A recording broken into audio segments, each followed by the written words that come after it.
Marc Dutroux is a monster, plain and simple. What he did is incomprehensible. He kidnapped children, locked them in a dungeon, raped and tortured them, then killed them. Some were left to starve to death, others were buried alive. Only 2 survived. Now Dutroux has finally been found guilty and sentenced to life for his crimes. But that still doesn't answer these questions. Why was the police investigation such a debacle? And how many more people, important people, were involved in this evil plot? Questions which still haunt those 2 survivors.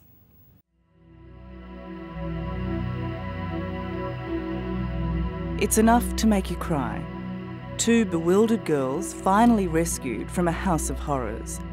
Letitia, 14, and Sabine, who at just 12, has been starved and raped for almost 3 months, held captive in a tiny dungeon.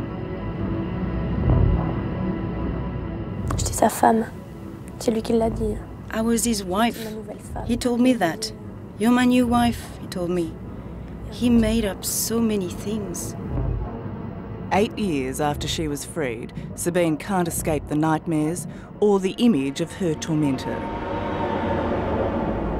The monster of Charleroi, Marc Dutroux, the most hated man in Europe. He does not have any feelings to start with. He is a pervert, on top of that. And that's from Dutroux's own lawyer, Ronnie Baudouin, trying to defend the indefensible. Is your client a psychopath? Yes, he is indeed a psychopath. It's here in the grim industrial city of Charleroi, Dutroux and his wife set up home. And in the basement of their house, Dutroux built his torture chamber. His first victims were best friends, Julie and Melissa, kept here for at least 7 months before being left to starve to death. Before this happened, did you understand that there could be so much cruelty in a human being? 2 little girls. I don't think about this. Jean-Denis Lejeune remembers his daughter Julie as a happy 8-year-old full of life and inseparable from Melissa. Julie and Melissa was in school together, was in dance together. Yes. They are very good friends. On the afternoon of the 24th of June 1995, Melissa and Julie went out for a walk, promising they would be back within half an hour. They were last seen walking happily hand in hand, waving at the passing cars. When they failed to show up an hour later, their parents scoured the town, getting more and more frantic. In the following days, they had thousands of photographs of their daughters stuck up all over Belgium. They were convinced the girls were alive. And they were right. They now know Melissa and Julie could have been saved, but for a series of appalling and unforgivable blunders by the Belgian police. How did the police react when you reported your daughter missing? Did they take it seriously? No. No. The 2 girls were thrown into Dutroux's dungeon. They were still there 5 months later, when a lazy Belgian policeman was sent to search the house, but failed to find the girls, even after he heard the sound of children crying. It's a fact the investigation of Marc Dutroux has been a complete and utter disgrace. Un échec. A failure, a set of circumstances that made everything go wrong from the very beginning. It was Inspector René Michaud who heard the children's voices, but accepted Dutroux's assurance that the sounds were coming from the street. If you had investigated those whispers, how different would the outcome be for Melissa and Julie? No, because the prosecutor declared that the hiding place was totally undetectable. Yet police knew this was a man with a long history of raping young girls, a man who filmed his vile exploits. In 1989, Dutroux was jailed for 13 years for the rape of 5 teenagers. He was out in 3 years.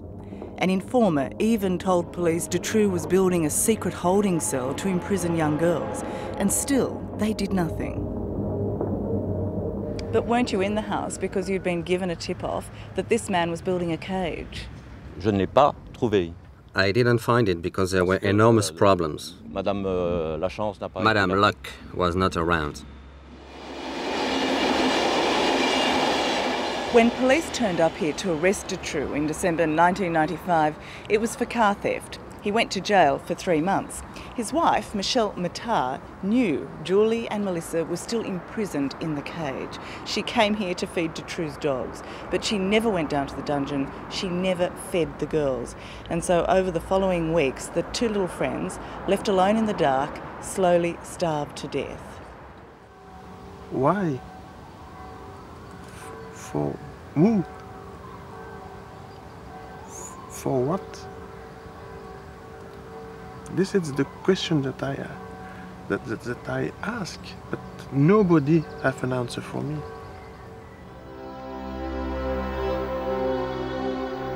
Even today, with the house boarded up as a crime scene, it's impossible not to feel a chill, to sense the terror of the little girls torn from their families and imprisoned here.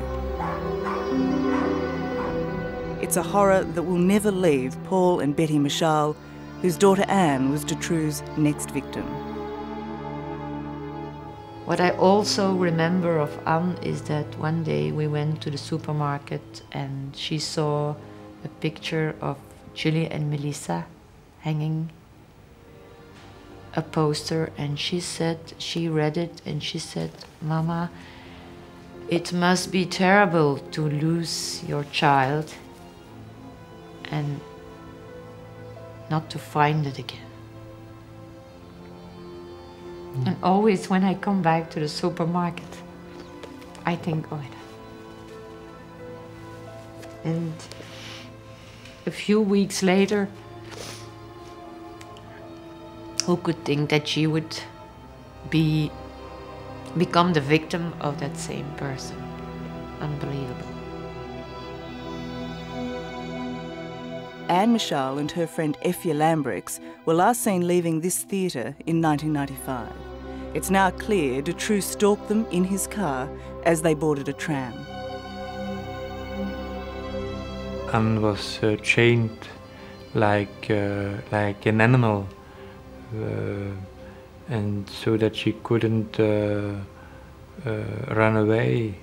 She was chained naked to her bed. Again, police fobbed off desperate parents. All the more extraordinary when you consider Dutroux's own mother had written to police warning them her son might be the kidnapper. We know that she has been buried alive. We don't know when they killed her. We would like to know what really happened. A few months later, Dutroux's next victim was 12-year-old Sabine. Kidnapped and locked in the dungeon, she would be taken upstairs to be raped. Police later found a letter she'd been writing to her mother. In it, she describes the abuse. I got a cup of coffee and a sweet. You know why. Then we went back upstairs. I asked what we were going to do. He said, "We're going to start all over again." Dutroux told Sabine her parents had refused to pay a ransom. For nearly 3 months, this little girl believed her parents had abandoned her. Mama, if you can scrap together 3 million as quickly as possible, please. I am so sorry, I must ask you. I hope that you win the lottery. Après 2 mois et demi, j'ai compris. Today, Sabine knows the truth about Marc Dutroux, who claimed he was protecting her from his violent boss. C'est tout en même temps, c'est un pervers. He's everything at the same time. A pervert. He's crazy to think up strategies like that. He's got to be mad. He was born without the feelings. They are not there. They are missing. So he cannot have them. So when he rapes a 12-year-old 20 times, leaves her chained by her neck to a bed, does he know the pain he's inflicted upon her? He will have said to himself, because he cannot imagine that, yeah? That he will have said to himself, like, oh, it will only hurt the first time, and the times after that, it will not hurt that much anymore. Dutroux's final victim was 14-year-old Letitia, abducted on her way home and thrown into the cell with Sabine. On devait toujours se cacher sous les draps. We were always supposed to hide under the covers because it could be someone else and we mustn't be discovered. Supposedly we would be killed if somebody found us. But by now, Dutroux was making mistakes not even the Belgian police could miss. He got caught because he went to kidnap a child in his own car on which he had put his own license plates. The only thing missing on that car was just the Marc Dutroux, kidnapper of children. So he's stupid too. Or there is one other solution. He knew that he was not going to be caught, that he was protected in some way. When it comes to the police investigation, there's no doubt that there has been colossal incompetence. But for many Belgians, that doesn't go anywhere near explaining the Dutroux case. For them, there's something much more sinister at play here. There's a widespread belief that Dutroux was just one cog in a sophisticated network of pedophiles, powerful people who used their influence to help him. So powerful, they included politicians, judges, even members of the royal household. In the house of Dutroux and in the cellar also, they found a lot of DNA traces, and they were analyzed. And in all those traces, you have 26 unknown people.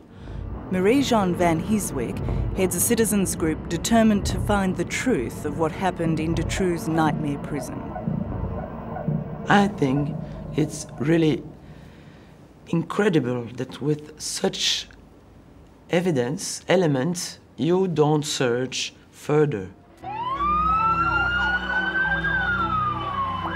The police ineptitude has been breathtaking. In 1998, Dutroux even managed to escape custody for 4 hours. Now, finally, Dutroux has been found guilty and sentenced to life imprisonment. His ex-wife and a small-time accomplice were sentenced to long jail terms. But Michel Noul, the alleged middleman in the pedophile network, got just 5 years. One of many, the families believe, who has escaped justice.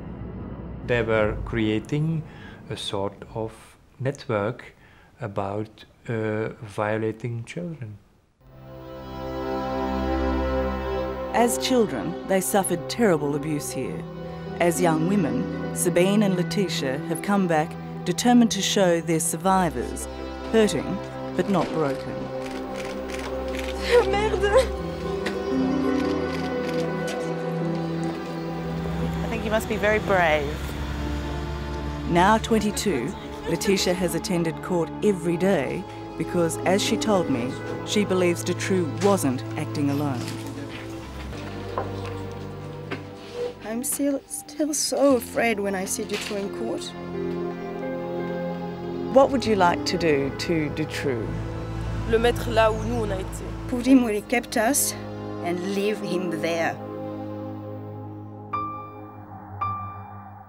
Soon after Sabine and Laetitia were rescued, Dutroux led police to the bodies of the 4 missing girls. And after 2 hours, I think, telephone held and he say, oh, now we have a leg.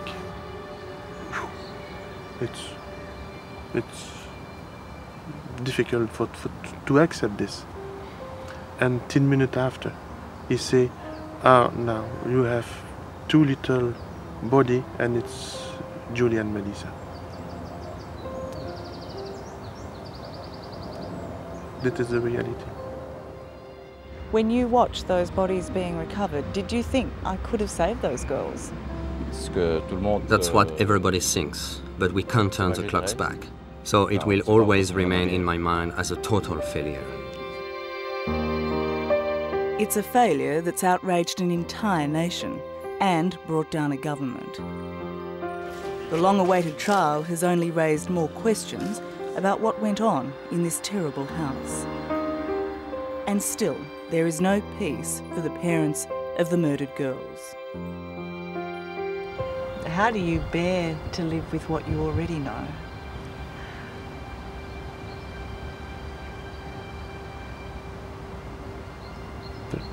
I can't say. You can't say.